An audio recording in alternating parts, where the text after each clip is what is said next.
Welcome back to Investing Talk Podcast. Today we're looking closely at a company that's really stirred things up in digital assets lately, Bullish. And the big question we're tackling, the one everyone seems to be asking is, well, is Bullish a good buy right now? It's a fascinating question and honestly a really tough one. What makes it so tricky is this huge disconnect we're seeing.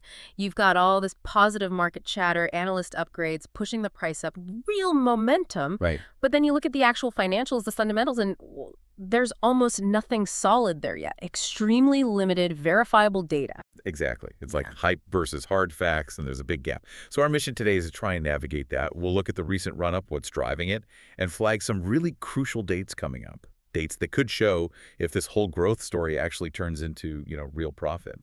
Before we dive in, though, if you find this helpful, please do subscribe, like the video, and leave a comment. We love hearing from you. And hey, if there's another company you want us to analyze like this, drop its name in the comments below. Okay, so Bullish. Let's start with the basics. They IPO'd pretty recently, right? August 13th this year, 2025. That's right. Hit the NYSE after an upsized offering, priced at $37 a share. But just calling them an exchange, that really doesn't capture the whole picture. Their structure is unusual. Unusual how? Well, they've built this multi-pronged model. It's vertically integrated in a way you just don't often see with U.S.-listed digital asset firms. So yes, there's the Bullish exchange spots, derivatives, the whole nine yards, and they use a custom automated market maker, an AMM, aiming for really deep liquidity. Okay, AMM for liquidity makes sense for institutions. Exactly. That's a big part of their pitch to the big money. But then they layered on top of that. Well, they bought the information infrastructure around it. You mean CoinDesk? Precisely. They own CoinDesk indices for benchmarks, CoinDesk data for analytics, and CoinDesk Insights, which includes the media platform everyone knows. So they're trying to control the trading and the narrative around the trading. That seems to be the play. They're targeting both institutional clients and retail traders. But it raises a key question, right? Is this integration a genuine strategic edge, giving them an information advantage? Yeah. Or is it just two very different businesses? A high-speed exchange and a media data company kind of bolted together, potentially competing for resources and focus. Interesting tension. And the sources lean which way? Often towards the latter. They see the media data side less as a direct profit driver and more as, well, maybe an expensive engine for generating buzz and that speculative momentum we talked about. It's definitely a bold strategy. And looking at the last 3 months, July through September, you can't deny the investor optimism has been there, even if the financials were shaky. Oh, yeah. The sentiment really took off around July 2025. After they reported Q2 results that were stronger than expected, you saw major analysts jump in. Citi, Canaccord. What were they praising specifically? Just the numbers? Not just the numbers. It was tied to hitting key regulatory milestones. The big one was securing the New York BIT license. Ah, the BIT license. That's not easy to get. So that wasn't just a headline. No, far from it. That license was a major differentiator. It gave them credibility and opened doors to institutional money that might have stayed away otherwise. That was a key reason Citi bumped their price target way up. Hell high. To $70. They specifically cited strong growth in what Bullish calls strategic services and operations, SS&O. Plus, Bullish was smart about its narrative. How so? They started talking more about energy-efficient tech, AI integration, things that resonate with investors right now, adding fuel to that speculative fire. Okay, so July was hot, but then August brought things back down to earth a bit. Exactly. August was the reality check. The quarterly reports showed, yes, revenue was growing, but operational costs were climbing fast, too. That put real pressure on margins, on profitability. And we saw some signals of stress, like reports of algorithmic traders having issues because the order books were surprisingly thin, sometimes post-IPO. Volatility was high. Right. I saw they responded by launching new products, diversifying, but into health tech. That seems unexpected for a crypto firm. It does raise eyebrows. Is it smart diversification to ease margin pressure, or does it signal they're scrambling a bit because the core business isn't profitable enough yet? What are the institutions thinking? That's the million-dollar question. The data suggests they see it as diversification. But the market? Definitely some skepticism. The one thing that did provide stability during that August volatility was a noticeable increase in institutional buying. So the big funds were looking past the short-term noise. It seems like it.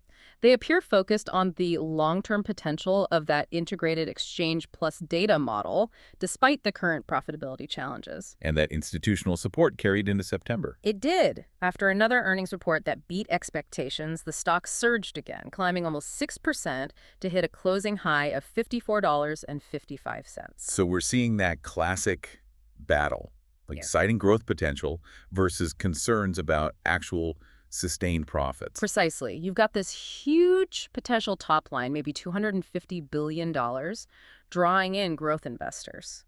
But analysts keep pointing to those underlying margin pressures, warning that profitability is still a major hurdle. And this tension point makes the next 3 months absolutely critical. The sources are calling it a period of heightened catalyst density. That's a good way to put it. Lots of potential triggers for big moves, both up and down. Volatility is almost guaranteed. You really need to watch the calendar. Okay, let's break down those dates. What should people be watching on the operational side first? First up, the Q3 closing window and any preliminary updates they might give around September 30th. But the main event is the official Q3 earnings announcement. Mark your calendar for November 22nd. November 22nd. And the focus there will be All eyes will be on gross margin trends and any updates on controlling those rising costs. Q3 earnings are huge. Plus, watch for their holiday sales performance update scheduled for November 4th. right. So Q3 and early holiday sales, that's where we see if the growth talk translates into actual bottom line improvement. A miss or even a slight beat could really move the needle here. Absolutely. Then, beyond the company's own numbers, you need to watch the market structure itself. These dates tell you how the big money is positioning. October 15th is the ETF quarterly rebalancing, and then November 13th, that's when the institutional 13F disclosures are filed. Okay, the 13Fs. Remind us why those are so important for an individual investor watching Bullish. Sure. 13Fs are filings required from large institutional investors' funds managing over $100 million. They have to disclose their holdings from the previous quarter. So come November 13th, we'll see if major respected funds were buying more bullish stock in Q3 or if they were selling. It's a huge signal. So more buying reinforces the bull case. Strongly. It adds validation. But if you see big funds reducing their positions, that's a major red flag, especially if you're trading on momentum. Got it. So we have these concrete dates, earnings, 13Fs, but fueling a lot of the current price action isn't just data. It's rumors, right? Speculation. Oh, definitely. There's a potent mix of unconfirmed whispers adding to the FOMO, the fear of missing out. Like what? What's the scuttlebutt? Well, persistent rumors that Bullish is a takeover target, maybe by a big bank wanting instant crypto exposure or a major fintech player. Okay, M&A chatter. What else? Ties back to that AI narrative speculation about a partnership or even launching their own proprietary AI trading desk, maybe late Q4. There's also talk about a potential regulatory breakthrough in Asia, the APAC region, which could unlock a massive new user base, maybe by year-end. And the financial sweetener rumor. Right, the idea that if cash flow beats expectations post-IPO, the board might consider a special dividend. Pure speculation, but it adds to the buzz. Okay, buzz is one thing, but now we have to, pump the brakes. Because when the analysts we reviewed actually dug into Bullish with a rigorous framework, the picture, it wasn't pretty. No, it wasn't. The overall analysis rating came back at just 3 out of 10. 3 out of 10. Why so low, given all the positive momentum? It comes down to one critical issue, what the analysis calls a profound fundamental void. Basically, the company hasn't filed its first official quarterly report, 10Q, or annual report, 10K, since the IPO. So what does that mean practically? No audited numbers? Exactly. It means crucial, verifiable financial details just aren't public yet. We don't have the finalized breakdown of revenues, true profit margins across segments, precise debt levels, cash flow statements, or management's detailed discussion of risks. It's like trying to value a house without seeing inside. That's a good analogy. You're working off limited information, mostly projections and preliminary figures. It's a massive blind spot for anyone trying to determine the company's actual intrinsic value right now. Okay, so fundamental analysis is tough. What about technical analysis? Chart readers looking for momentum. They're out of luck too, really. The IPO was just in mid-August. There simply isn't enough trading history yet for reliable technical signals. So things like moving averages, RSI, NCD. Useless at this point. The data isn't statistically significant. Trying to trade based on a few weeks of post-IPO volatility, that's not analysis, that's basically gambling. You're flying blind. So combining that fundamental data gap with the lack of technical signals, Yeah. what's the final verdict from the analysis? The conclusion was pretty clear. Bullish is not recommended for short-term trading due to the lack of reliable price signals.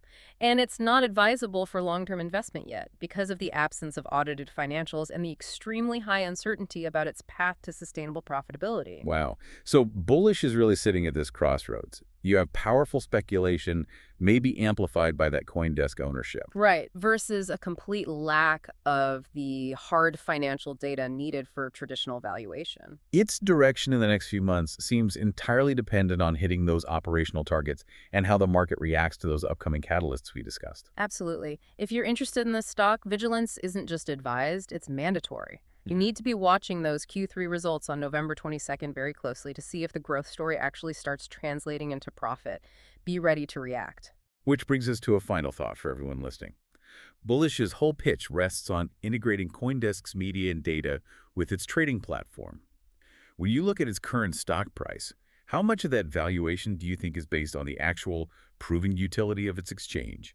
And how much is driven by the speculative buzz and potential generated by owning CoinDesk? That's the core puzzle, isn't it? Substance versus story. Definitely something to chew on as we head towards those key dates in November. Indeed. We'll leave it there for today. We'll be back next time with another look into the markets.